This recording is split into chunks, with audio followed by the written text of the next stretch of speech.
Bendito y alabado es el nombre del Señor. Vamos a ir a la palabra del Señor para estudiar respecto de este tema tan importante que tiene que ver con una secuencia de estudios breves, pero que en conjunto nos van a dar mucha luz respecto de lo que va a ser a futuro el anticristo y todo lo que representa. Estamos en la serie El Diablo Encarnado y hoy corresponde estudiar de la iniquidad, para lo cual vamos a ir a la segunda carta del apóstol Pablo a los Tesalonicenses, capítulo 2, versículo 1 al 8, donde lleva por subtítulo Manifestación del hombre de pecado. Y leo en el nombre del Padre, del Hijo, del Espíritu Santo de Dios. Pero con respecto a la venida de nuestro Señor Jesucristo y nuestra reunión con Él, os rogamos, hermanos, que no os dejéis mover fácilmente de vuestro modo de pensar, ni os conturbéis, ni por espíritu, ni por palabra, ni por carta como si fuera nuestra, en el sentido de que el día del Señor está cerca. Nadie os engañe en ninguna manera, porque no vendrá el cual se opone y se levanta contra todo lo que se llama Dios o es objeto de culto, tanto que se sienta en el templo de Dios como Dios, haciéndose pasar por Dios. ¿No os acordáis que cuando yo estaba todavía con vosotros os decía esto? Y ahora vosotros sabéis lo que lo detiene, a fin de que a su debido tiempo se manifieste, porque ya está en acción el misterio de la iniquidad, solo que hay quien al presente lo detiene, hasta que él a su vez sea quitado de en medio, y entonces se manifestará aquel inicuo a quien el Señor matará con el espíritu de su boca y destruirá con el resplandor de su venida. Amén. Bendito Padre Celestial, en el poderoso nombre de Jesucristo de Nazaret, estamos, Dios mío, en este momento para estudiar la palabra, para, Dios mío, poder edificar nuestra vida y para sostenernos en el tiempo presente y poder discernir conforme a la misma palabra suya, Dios mío, que vendrá en el futuro. Padre, sabemos que los días no son buenos. Sabemos, Dios mío, que muchas cosas se avecinan, muchas cosas se aproximan a pasos agigantados. Y como iglesia debemos prepararnos a estar despiertos, estar muy conscientes de estas cosas. Por lo cual pido, Señor, que en esta hora usted nos ilumine el entendimiento, que usted hable a nuestras vidas, que edifique nuestros corazones conforme la autoridad de su palabra, pero por medio de la guía del Espíritu Santo. Padre, entrego mi vida en sus manos y todo para su gloria, pidiendo dirección, sabiduría y ciencia de lo alto, en el nombre de Jesús. Amén y amén. He querido titular el estudio del día de hoy, El misterio de la iniquidad. Si hay algo muy importante que la iglesia debe conocer, entender y manejar muy bien, es lo que dice la Biblia respecto a los acontecimientos futuros. Dios le dio una gran sabiduría al apóstol Pablo, lo dotó de un conocimiento excelente, le llenó de una gracia bendita y le dio el privilegio de ser el depositario como instrumento escogido de Dios, de ser a quien se le revelarían muchos misterios que en épocas pasadas y en dispensaciones anteriores estuvo oculto. A él se le revela el misterio del Evangelio, un misterio que estuvo vedado y oculto a los ojos de los grandes hombres del Antiguo Testamento. Ahí vemos a un Isaías al cual se le manifiesta la vida, la obra y todo el accionar del Señor Jesucristo. Pero aun siendo Isaías quien manifestó clara y abiertamente de parte de Dios el ministerio del Maestro y todo lo que conlleva eso, no se le reveló lo que a Pablo en el Nuevo Testamento se le revela, que compete al tiempo de la iglesia, el accionar de la iglesia y el alcance importantísimo que la iglesia tiene en el escenario terrenal y mundial. Que Dios nos ayude y nos bendiga. ¿Qué es un misterio primeramente? Quiero aclarar este punto. Un misterio muchas veces tiene una connotación negativa, una connotación un poquito tétrica. Lo asociamos siempre con el ocultismo y con la parte que compete al reino de las tinieblas. Pero si lo enfocamos bajo el marco bíblico desde un punto de vista positivo, un misterio es solamente una verdad de Dios que Él la mantiene oculta a los ojos de muchos o revela parte de esa verdad, pero no lo absoluto. Y hay un misterio que en parte se le reveló al apóstol Pablo y es el misterio de la iniquidad. ¿Qué quiere decir esto? El misterio del origen de la maldad y de todo el plan que el diablo tiene desde que llegó a ser diablo para poder hacer la guerra al Dios Todopoderoso. Bendito su nombre. Entonces vamos viendo varios puntos importantes. Este capítulo 2 de la segunda carta a los tesalonicenses tiene un objetivo fundamental. Primero es clarificar, traer claridad respecto al tiempo de la venida del Señor Jesús, pero puntualmente su primera etapa, que es el arrebatamiento de la iglesia. Aquí el apóstol Pablo está apuntando a la iglesia profesante, a la iglesia que se guarda, a la iglesia que se prepara. Porque ya en el tiempo apostólico, y Pablo fue un gran combatiente en contra de las falsas doctrinas, ya se estaban insertando muchas falacias bíblicas y estaban llegando muchos falsos maestros que encubiertamente estaban trayendo herejías en medio del pueblo de Dios. Fábulas de vieja, decía Pablo también a Timoteo, que estaban carcomiendo a muchos y estaban confundiendo a otros restos. Y uno de ellos era respecto al arrebatamiento de la iglesia. Para algunos, ya incluso la resurrección como tal se había realizado. Para otros ya Cristo había venido. Pero Pablo el apóstol aclara este concepto a partir de esta revelación parcial del misterio, de este accionar de iniquidad. Y esto es lo que dice Pablo. Leemos nuevamente. Pero con respecto a la venida de nuestro Señor Jesucristo y nuestra reunión con Él, os rogamos, hermanos, y aquí viene algo importante, que no os dejéis mover fácilmente de vuestro modo de pensar, ni os conturbéis ni por espíritu, ni por palabra, ni por carta, como si fuera nuestra, en el sentido de que el día del Señor está cerca. Ahora, si traemos esto a la contingencia, ¿cuánto más cerca está el arrebatamiento de la iglesia de los días que Pablo, inspirado por el Espíritu Santo, como escritor inspirado, escribe esta gloriosa carta? Pero dice que no debemos conturbarnos, no debemos confundirnos, no debemos preocuparnos exageradamente, pero sí, positivamente, debemos nosotros seguir trabajando y defendiendo el Evangelio ardientemente. Santo el nombre del Señor. Ya en aquel tiempo circulaban cartas con supuesta autoridad apostólica, de donde los falsos estaban confundiendo. Por eso Pablo le dice: manténganse. Y esta es la orden en este día, para poder estar firme frente al ministerio, que a la vez es un misterio de la iniquidad.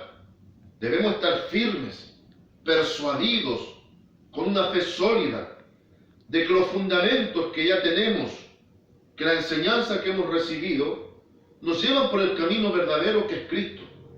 No nos movamos ni a diestra ni a siniestra de lo que hemos recibido.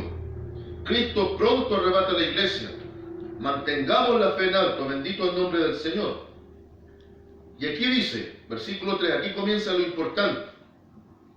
Nadie os engañe en ninguna manera, porque no vendrá quien, Cristo, no vendrá, en primera instancia no arrebatará, hablando de la iglesia, sin que antes venga la apostasía.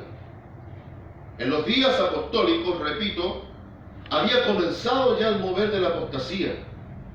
Pero esta carta precisamente es para los días presentes, donde la apostasía, esta negación de fe, esta falta de práctica de la verdad y este torcer la escritura a conveniencia de algunos sinvergüenzas que incluso están parados en los púlpitos solamente queriendo explotar al ganado, están de una manera abierta y descarada en muchos lugares. Entonces, la primera gran señal que el apóstol identifica para aclarar a los hermanos de Tesalónica que el arrebatamiento era inminente es en base a que tenían que darse dos situaciones puntuales.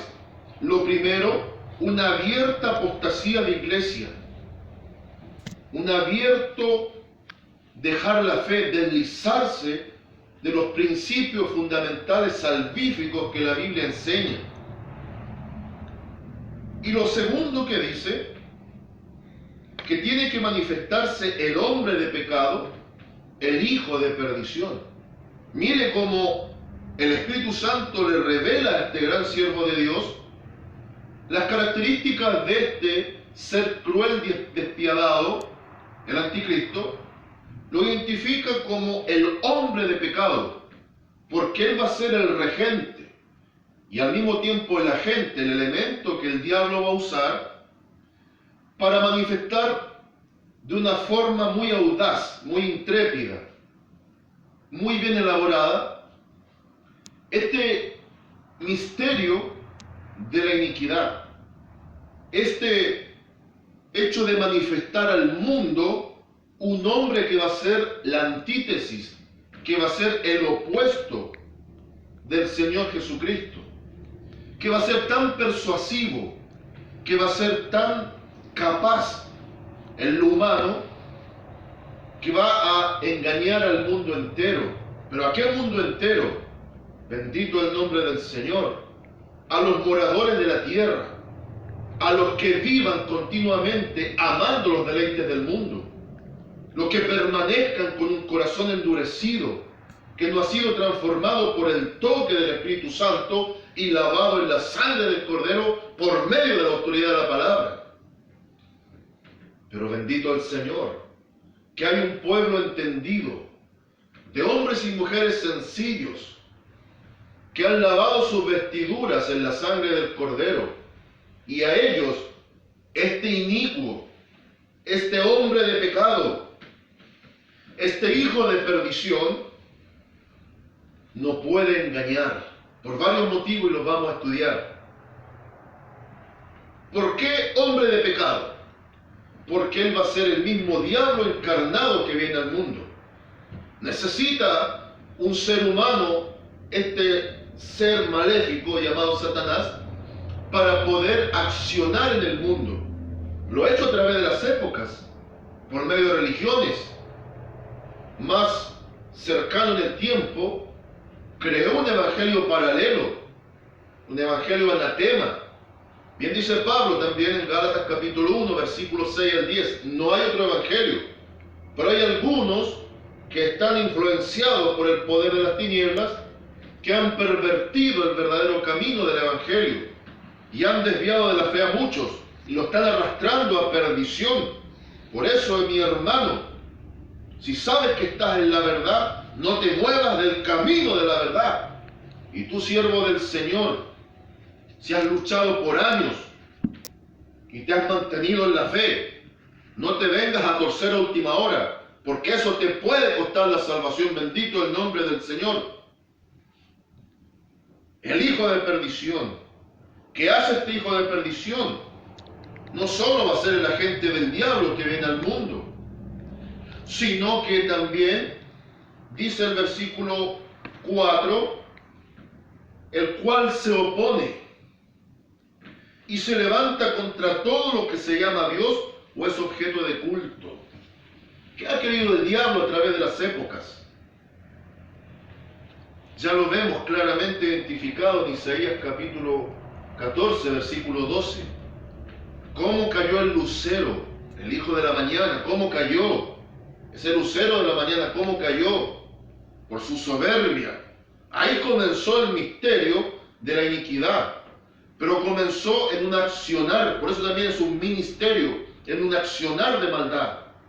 Dios no creó al diablo, estimado. Dios creó un ser perfecto, pero con libre decisión, al igual que la primera pareja humana. Quiere decir que tanto ángeles como humanos compartimos algo en común: capacidad de decisión, voluntad permitida para tomar buenas o malas decisiones.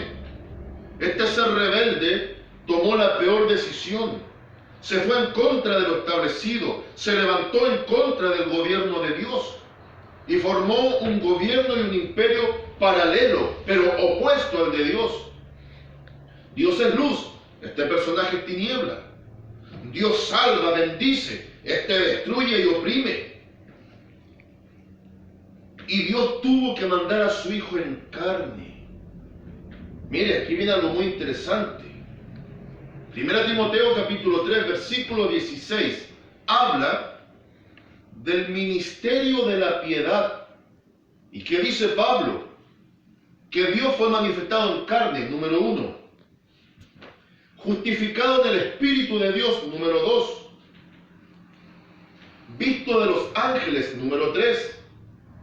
Predicó a los gentiles, número 4. Mire qué interesante. Creído en el mundo, número 5. Pero nuevamente recibido en gloria, número 6. Un ministerio glorioso, en donde el Hijo de Dios tuvo que venir como humano, en actitud de siervo y en posición de Cordero de Dios que quitaría el pecado del mundo, para salvar a todos aquellos que le creen y esperan su retorno. Pero en paralelo, el diablo también está teniendo un accionar, un ministerio muy bien orquestado, que ha venido manifestándose a través de las épocas. Comenzó con la caída en el huerto del Edén, y así sucesivamente se fue manifestando a través de hombres perversos y de reinos e imperios totalmente tiranos que iban en contra de lo que Dios había establecido. Y ahora está preparando su arma maestra: levantar un hombre altivo, soberbio, un hombre capaz de hacer tremendas señales, tremendos milagros, para poder engañar al mundo entero si fuese posible. Ahora bien, este es un opositor, este anticristo es un opositor. Se levanta en contra de Cristo y en contra del cristianismo. Pero al mismo tiempo, si seguimos viendo el contexto, se pone en lugar de. Entonces este hijo de perdición, este hombre inicuo, este representante del misterio de iniquidad y del ministerio en función de la acción que realiza, es el mismo representante del diablo aquí en la tierra que se va a manifestar, y desde siempre ha trabajado el diablo en esta acción de oponerse a todo lo que es Dios o es objeto de culto hacia Él. Se opone, pero al mismo tiempo se pone en su lugar. Quiere adoración. El diablo siempre ha querido adoración y la ha buscado de muchas formas, pero a través de este hombre que próximamente se manifestará, lo va a lograr en parte. Pero le tengo una mala noticia al diablo. Le tengo una mala noticia al futuro anticristo, si está en la escena mundial ya, aunque encubiertamente. Le tengo una mala noticia incluso a los grandes de este mundo y a los poderes fácticos de este mundo, de que aquí mismo el apóstol Pablo enseña y dice que hay un elemento que por medio del accionar de una persona sirven de freno para detener la manifestación de este cruel personaje. Dice que hay un qué lo detiene, por medio de un quién, hasta que ambos se han quitado de la escena. Solo ahí podrá manifestarse abiertamente. ¿Por qué todavía el anticristo no aparece en escena? porque aún las tinieblas del mundo no abarcan la totalidad de la esfera, porque aún no pueden asentar definitivamente los grandes y poderosos del mundo que les sirven a su Señor de la tiniebla, no pueden asentar definitivamente el nuevo orden mundial. ¿Por qué? Algo muy sencillo. Y si usted es parte de la iglesia, gócese. Y si no es parte de la iglesia, corra a los pies de Cristo. La iglesia es el elemento que Dios usa para detener el avance, para sujetar por un tiempo que éste se manifieste. Por algo muy sencillo. Cristo declaró, San Mateo capítulo 5, versículos 13 y 14, el doble propósito de la iglesia. Cristo dijo, yo soy la luz del mundo, pero declaró que nosotros también somos hijos de luz. Pablo dice en Filipenses capítulo 2 que somos luminares en la tierra. Cristo dijo que se iba, pero prometió no dejarnos huérfanos, que enviaría al Consolador, el Espíritu Santo, que moraría en el corazón del creyente. Y ahora Cristo ilumina el mundo por medio de la iglesia. La iglesia es luz del mundo y sal de la tierra. La sal cumple dos funciones. La sal evita la corrupción de la carne, pero también la sal, como es cloruro de sodio, quita las manchas. Por lo tanto, la iglesia es el freno de todo este sistema que se está preparando. Mientras esté la iglesia acá abajo, la mala noticia para el diablo es que no puede hacer aparecer en escena en plenitud a su hijo el anticristo. Bendito el nombre del Señor. Haga un sencillo ejemplo, o le planteo un sencillo ejemplo para que haga un sencillo ejercicio. Prenda una luz en cualquier dormitorio o en cualquier habitación de su hogar. Basta que usted toque el interruptor e inmediatamente aparece la luz y las tinieblas se disipan. Pero ahora corte el interruptor o apague la luz. Al instante aparecen nuevamente las tinieblas y cubren el lugar. Pero ambas cosas no pueden estar coincidiendo en el mismo instante ni en el mismo espacio. O hay luz en una habitación o hay tinieblas en esa habitación. De tal forma que aquí en el planeta no va a poder abarcar la totalidad de lo que quiera hacer el diablo por medio del anticristo, mientras esté la luz de la iglesia, pero potenciada del poder del Espíritu Santo. Y no se equivoque, no estoy hablando de una institución. Hay una que dice ser la iglesia, pero la causante de mucha mentira, de mucha corrupción. La iglesia no es la que se casa con el Estado, la iglesia es la que se rinde al Señor Jesús. La iglesia verdadera es la que no tiene letrero, la que trasciende fronteras, la que no depende del color de piel ni de cuánto dinero tenga en el bolsillo. La iglesia que detiene todo esto y que frena el ministerio de la iniquidad es el conjunto de los salvados, redimidos en la sangre del Cordero de Dios que quita el pecado del mundo. Bendito su nombre. Esa es la iglesia verdadera, no aquella que ha venido trayendo falacias y engaños y está llevando un montón de incrédulos a la perdición eterna. Por eso, amigo y amiga, corra a los pies de Cristo, porque el tiempo se acerca. Y tú, iglesia, afirma tus pasos, despierta si estás durmiendo y comienza a vivir la vida agradable que Dios pide. Santo es su nombre. Ya cierro ya. En esta parte ya voy cerrando esta idea. Dice también el apóstol claramente que una vez quitada la iglesia en el arrebatamiento, ya no va a haber luz. Por lo tanto, las tinieblas tendrán permiso para actuar. Y como no va a estar lo que evita la corrupción, pero no de la carne, sino que la corrupción total de la sociedad, lo poco de moral que está quedando, los pocos principios que están establecidos todavía, lo poco que va quedando, una vez que la iglesia sea arrebatada y el Espíritu Santo con ella deje el accionar de la iglesia, el permiso estará, porque el diablo no se manda solo. Él debe pedir permiso. Ahí estará el permiso concedido para que actúe, no antes. Pero lo glorioso de esto, se le dará un tiempo permitido de acción. Van a ser 7 años, 3 años y medio de aparente paz.